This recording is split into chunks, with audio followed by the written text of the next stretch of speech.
Assalamualaikum warahmatullahi wabarakatuh. Selamat malam. Saya Tama hadir lagi dalam Ada Apa Gerangan. Bagaimana kabar teman-teman? Semoga selalu diberikan kesehatan dan rezeki yang cukup.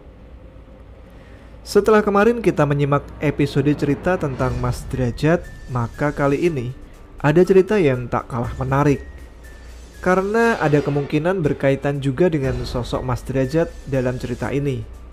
Sebuah pengalaman mistis yang dialami oleh Mbak Diana ketika mendaki di Gunung Lawu. Baiklah, sebelum kita mulai, seperti biasa kita awali dulu dengan berdoa sesuai kepercayaan masing-masing agar terhindar dari gangguan ketika menyimak ataupun setelahnya.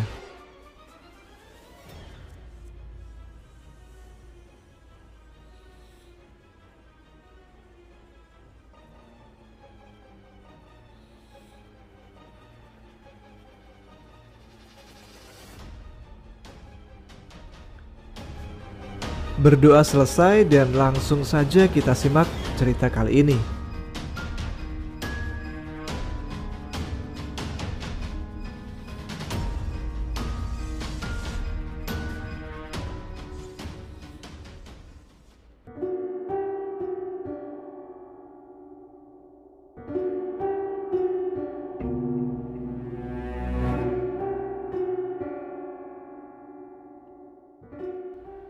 Halo, sebut saja nama aku Diana. Sebenarnya aku bukan orang yang suka dengan konten horor, apalagi sesuatu yang aku parafi tahayul. Nggak banget deh. Baru setelah aku bertemu dengan sahabat kali ya tepatnya, aku baru percaya bahwa banyak jauh di luar akal sehat manusia ada hal yang nyata adanya. Bahkan untuk hal yang kesannya khayalan tingkat boncel sekalipun. Sore itu entah kenapa aku iseng-iseng dengerin channel yang muncul di YouTube yang sukses membuat aku larut dalam kisahnya. Cerita yang dibahas sama Ada Apa Gerangan mengingatkan aku dengan sesuatu hal yang pernah aku alami. Cerita yang berjudul Kerajaan Gunung Lawu. Meskipun aku nggak kenal sama penulisnya dan beberapa orang yang disebutkan juga sih, namun aku meyakini kalau aku pernah mengenal beberapa bulan dengan dua tokoh yang diceritakannya, yang akhirnya kami lost contact. Aku yakin pernah ketemu Mas Derajat dan Mbak Dita. Maka berbekal pendalaman tokoh yang diceritakan dan sedikit tanya jawab sama Mas Tama, semakin kuat keyakinan aku ini adalah orang yang sama. Maka dari itu aku beri nama yang sama ya. Bukan bermaksud numpang tenar, karena aku sudah laku 3 tahun yang lalu. Tapi karena sejujurnya aku kangen dengan figur Mas Derajat, yang cukup membuat aku menjadi alat pembanding antara cowok A dan cowok B. Maaf ya suamiku, ini bagian dari masa laluku. Dan tentunya bagi para cowok yang mau dapetin cewek, yang cewek butuhkan di ujung tujuan hidup adalah rasa nyaman, tentram dari seorang imam. Dan buat cewek yang nyari imam, ingat, nyaman tentram gak ada di mesin anjungan, mall, bank. Tapi rasa itu mutlak istimewa tanpa bisa dibeli dengan dolar kamuflase. Baiklah, kita kembali ke laptop kreditan ya. Aku akan mencoba mulai meringkas untuk menuturkannya untuk sahabat Ada Apa Gerangan dimanapun kalian berada. Kejadian yang aku ceritakan ini adalah saat aku masih berstatus mahasiswi di salah satu perguruan tinggi swasta di kota Solo. 2011, saat itu aku masih semester 5. Aku berasal dari kota kecil di Jawa Timur. Berawal dari keboringan terlalu panjangnya liburan akhir semester yang aku nikmati di kampung halaman. Liburan semester saat itu 3 bulanan lah. Rentang waktu yang cukup lama untuk berdiam diri di rumah untuk ABG seusia aku waktu itu. Setiap hari aku merasa serba bingung, selalu mencari kegiatan untuk menghabiskan waktu. Sampai pada suatu sore, aku membuka sosmedku. Aku lalu membaca isi chat grup teman-teman aku. Anak-anak yang sejurusan sama aku berencana akan mengadakan hiking.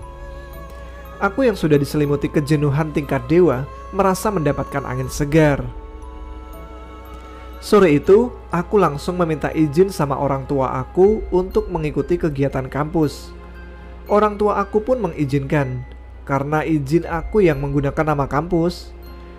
Singkat cerita, sore itu aku sudah sampai di Terminal Tirtonadi. Dengan menumpang ojek Rp5.000, 10 menit aku sudah berada di kamar kos aku. Esok harinya, aku pun pergi ke kampus dengan ditemani motor metikku. Di kantin kampus, aku bertemu sama teman-teman yang berencana untuk hiking. Aku lalu mendaftar dan membayar buat acara hiking. Aku lalu bertanya sama Vita yang saat itu menjadi panitia. "Fit, udah berapa makhluk yang daftar?" "5 des," jawab Vita. "Baru 5 Fit? Padahal tinggal 2 hari lagi kita berangkat." "Cukup gak cukup ya tinggal berangkat des. Kalau kurang iuran, kita berangkat motoran aja dan iuran ini kita pakai buat beli bekal, sewa tenda dan lain-lain." Sampai pada hari yang ditentukan, hari dan tanggal pasnya sih lupa. Jadi cuman ada 5 orang kemarin saja yang daftar.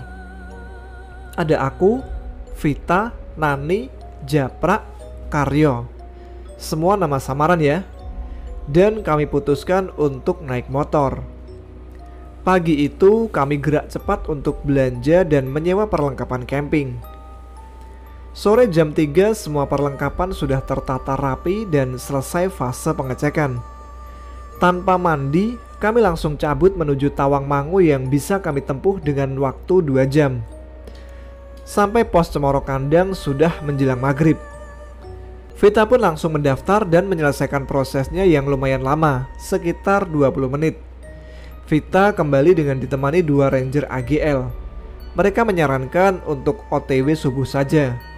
Tapi si Japra bilang kalau ketemu matahari bikin lemes.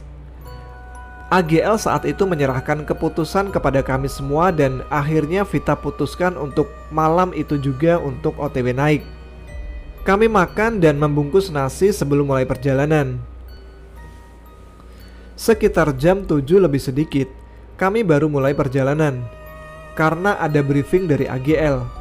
Baru beberapa saat berjalan, walah, jalannya benar-benar membuat aku kangen kamar kos.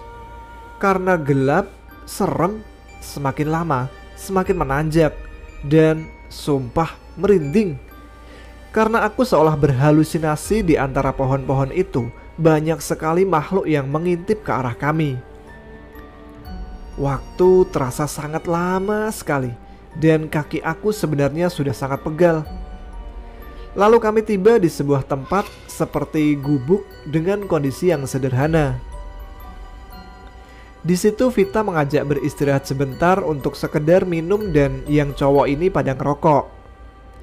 Aku bertanya sama Vita, "Ini tempat apa sih, Des?" "Ini pos 1, Dul," jawab Vita. Maklum, aku benar-benar perdana naik gunung dan buta soal mendaki. Pengalaman aku hanya sebatas kemah waktu SD dan SMP saja. Saat kami masih selonjoran, ada suara seperti rumah rubuh. Seperti gubrak. Pokoknya suara atap rumah rubuh kesannya. Pasti aja membuat serombongan teriak gak karuan. Takut-takut kalau ada pohon ambruk dan menimpa pos ini. Sumpah, saat itu jantung rasanya seperti sudah loncat keluar dan kabur ke kamar kos. Udah gelap sepi, dikagetin dengan suara seperti itu. Kebayang kan rasanya? "Wes, ayo, buru berangkat cok," teriak Karyo yang ketakutan. Tanpa menunggu kedua kali aba-aba, kami sudah di posisi jalan dan iya, langsung jalan cepat seperti antri karcis kereta. Entah berapa lama kami berjalan dan entah senanjak apa jalannya, yang jelas pokoknya menjauh dari tempat tadi. Aku gak berani menengok kanan kiri. Aku hanya menunduk sambil memegangi tas Nani yang berada tepat di depanku. Dan akhirnya kami kembali berhenti untuk istirahat lagi. Loh, kok balik di sini lagi, Des? Seru aku ke teman-teman. Ini beda, Cok. Ini pos 2. Jawab Japrak seperti agak jengkel. Kami hanya minum dan tidak lagi beristirahat lama di pos 2 ini, karena masih trauma dengan kejadian di pos sebelumnya. Aku kembali menunduk dan berpegangan di tali tas Nani sebagai petunjuk arah. Perasaan aku jalan semakin berat. Bahkan aku juga merasa arah jalan tidak hanya lurus naik, tapi seperti berbelok. Aku diam saja dan terus mengikuti langkah Nani. Pokoknya kalau aku tersesat, Nani juga tersesat. Entah kenapa mata aku seperti dibelokkan untuk melihat ke sebuah pohon. Di sana aku lihat wanita. Karena rambutnya panjang, memakai daster putih, berada di atas pohon dan menatap kami dengan tajam. Tapi kepalanya sengklek ke samping, kayak patah gitu lehernya. Gak terlalu seram sih, tapi suaranya itu loh, bikin menggigil. Andai aja itu Bude Susan, teman sekos, pasti udah aku sumpel mulutnya pakai kain pel kamar mandi. Cok, cepet, ada Bude Susana, ucapku pada teman-teman aku yang direspon dengan gigi satu gaspol. Kadang jatuh, kesandung, kadang nubruk. Tapi kami masih ketawa-ketawa geli, karena kami masih menganggap kayak suasana kos. Soalnya anak kos sering kayak gini, pakai mukena dan muter suara kunti dari HP Gemini. Tak berapa lama kami ketemu gubuk beratap seng lagi. Kami berencana untuk istirahat barang 10 menitan lah, karena rasanya kaki ini sudah sangat ngilu. Kami hanya duduk selonjoran di luar gubuk, masih trauma dengan kejadian di gubuk sebelumnya. Tapi baru beberapa menit istirahat, terlihat kayak bapak-bapak berjalan membawa wadah. Kalau kalian tahu, seperti penjual keliling di terminal. Beliau menuju ke arah kami. Dari jauh, bapak itu sudah nawarin, "Rokok, Mas?" Suara jantung kami 15 kali lebih cepat dalam setiap detiknya. Tanpa komando, kami berdiri dan berjalan setengah berlari. Kami semua berpikir bahwa tadi adalah setan. Tapi baru beberapa bulan setelah turun, kami baru tahu bahwa bapak-bapak itu memang manusia yang sedang berjualan. Lama sekali kami berjalan melewati batu-batu gunung naik turun, menyempit yang ekstrim. Tak jarang kami jatuh tergelundung, tapi gak kami rasakan, karena rasa takut yang sudah menjadi dasar utama di setiap pemikiran kami. Lalu kami menginjak lagi di jalan yang sepertinya tanah dan ada jurangnya. Gak seperti tadi, tapi gak tahu, karena hanya perasaan aku saja. Kami cukup lama berjalan dan terus berjalan. Sebenarnya kami ingin sekali istirahat sebentar, tapi setiap kami istirahat, selalu ada suara Bu Susana yang terdengar sangat dekat dengan kami. Bahkan kadang seperti persis di samping kami. Tahu kan Bu Susana? Kadang kami ditimpukin batu, kadang pasir, kadang pohon-pohon digoyang-goyang. Terbayang toh suasana hati kami yang pemula ini? Lama berjalan, kami sampai di suatu tempat yang bertuliskan, kalau nggak salah, pos 3. Di situ kami merasa lega, karena di sana ada 3 pendaki yang sedang memasak. "Assalamualaikum Mas Bro, numpang istirahat ya Mas?" Vita menyapa pendaki itu. "Iya Mbak," jawab singkat dengan senyum ramah seorang dari pendaki itu. Pendaki itu semuanya cowok. Lalu kami beristirahat agak jauh dari pendaki itu. Tapi ya nggak jauh-jauh banget. Orang tempatnya juga nggak begitu luas. Aku mencium bau yang aneh tapi tidak asing. Bukan bau menyan ya, tapi jelas ini bau pesing. Kalian cium bau pesing nggak?" tanyaku. "Iya, aku mencium." "Aku iyon Des, bau sekali, seperti kencing kuda." Jawab kedua temanku. Hehehe, aku ngompol Des. Maaf ya, jawab Japrak sambil malu-malu menjijikkan. Ternyata Japrak ngompol. Kami semua serentak mengolok-olok Japrak. Dasar kandang lah, dasar wedus lah, genjek lah, dan lain-lain. Lalu Japrak menjelaskan kalau tadi sebelum ngompol, Japrak dipegang oleh sebuah tangan dari belakang. Padahal posisi Japrak paling belakang. Dan setelah menoleh ke belakang, ternyata sudah berjalan di belakang Japrak adalah Bu Susana berdaster merah. Ya taulah, kuntilanak merah dengan wajah yang remuk dan mata yang meletus. Japrak seperti berteriak-teriak sekencang-kencangnya, tapi menurut Japrak, kami gak ada satupun yang dengar. 30 menitan kami beristirahat di pos ini. Maklumlah, kaki kami rasanya sudah minta opnam di ortopedi. Mbak, Mas, mau naik? Bareng kita aja gimana? Kita mau OTW nih. Salah seorang dari pendaki itu menawarkan kepada kami. Iya mas, kami bareng aja, jawab Karyo yang langsung mengiyakan tawaran itu. Kami langsung berdiri dan memasukkan kompor, gelas, dan lain-lain. Dan langsung tancap gas. Rombongan kami semuanya berada di belakang rombongan mereka. Dan aku tentu kembali merunduk dan berpegangan pada tas Bu Denani. Jujur, aku gak mau ambil resiko. Intinya kalau ada apa-apa, orang yang aku pegang tasnya juga ikut merasakan. 30 menitan kami berjalan, Vita bilang, Des, ada kabut tebal turun. Gimana? Lanjut gak? Karyo lalu menjawab, pokoknya ikutin aja pendaki di depan. Nani ikut bilang, iya, ikut aja lah. Dan kami pun terus mengikuti pendaki di depan yang juga gak berhenti. Kami lalu memasuki kabut itu dan bau-bau wangi bunga mulai pekat tercium di hidung kami semua. Pasar kembang Des, celetuk Nani. Iya, sekar setaman ini, tambah Karyo.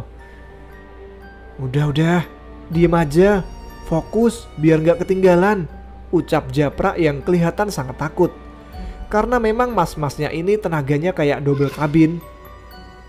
Tak berapa lama kabut mulai hilang dan langit seperti menunjukkan hampir pagi. Kami masuk di sebuah perkebunan yang sudah ada para penduduk hendak ke ladang. Monggo pak, monggo bu, kami menyapa warga yang hendak mengais rezeki itu. Tapi anehnya, mereka tak menjawab, hanya terdiam dari aktivitasnya dan tersenyum melihat tajam ke arah kami. Kami terus berjalan mengikuti pendaki itu. Lalu kami memasuki sebuah perkampungan yang sangat sederhana, dengan kondisi rumah yang masih anyaman bambu dan jalanan yang masih terbuat dari tanah mentah.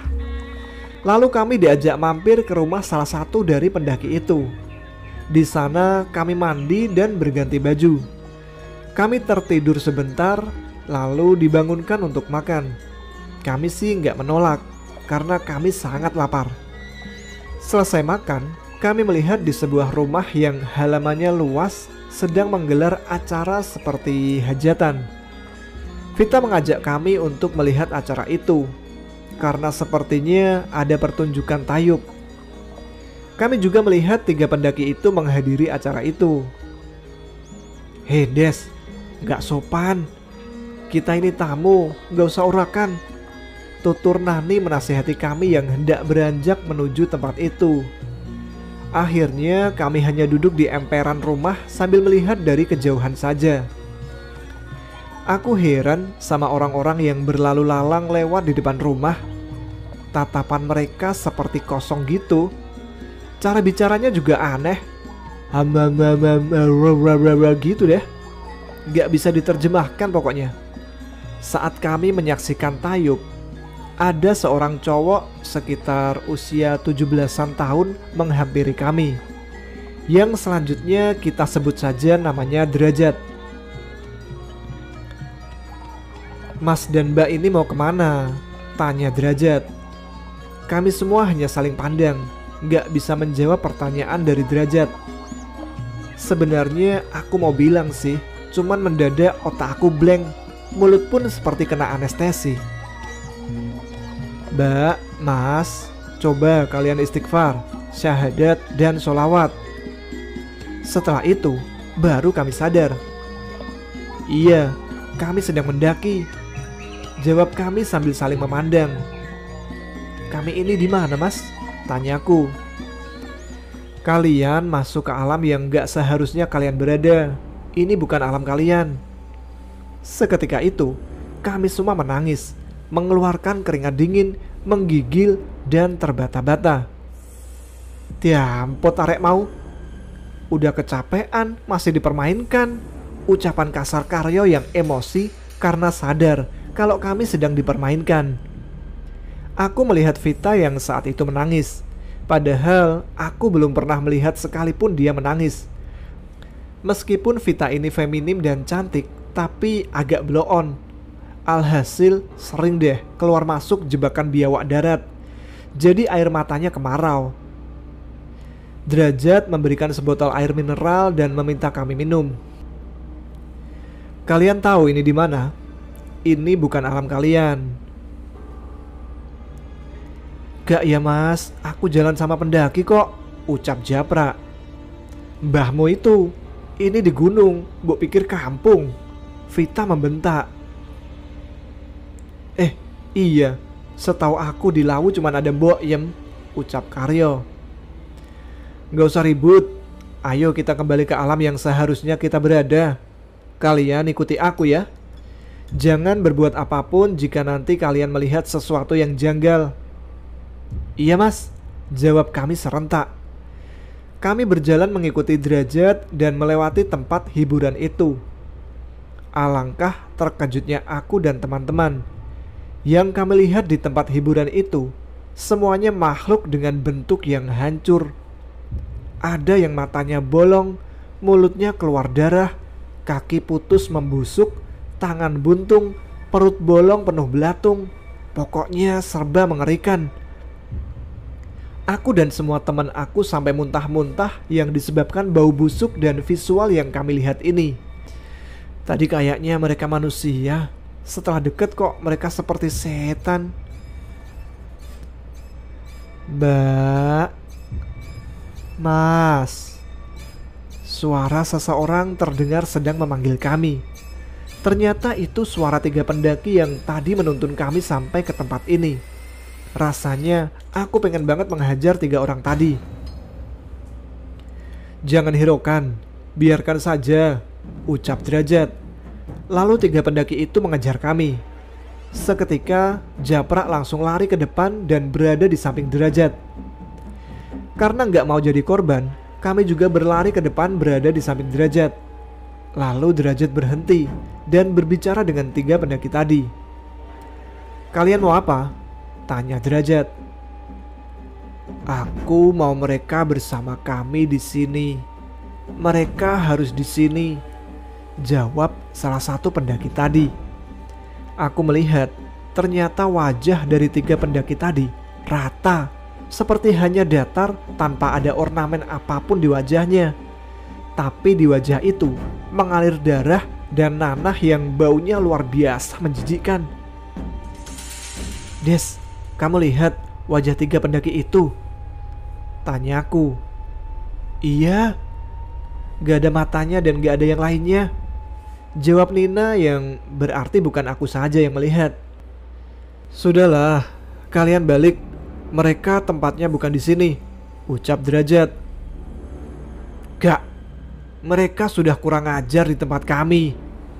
Jadi mereka semua harus di sini menjadi budak kami. Dia, sambil menunjuk Karyo. Dia buang hajat juga ditanam. Cok, kamu BAB ya? Tanya Vita. Sorry, aku kebelet. Tapi aku kubur kok dan aku juga permisi, jawab Karyo.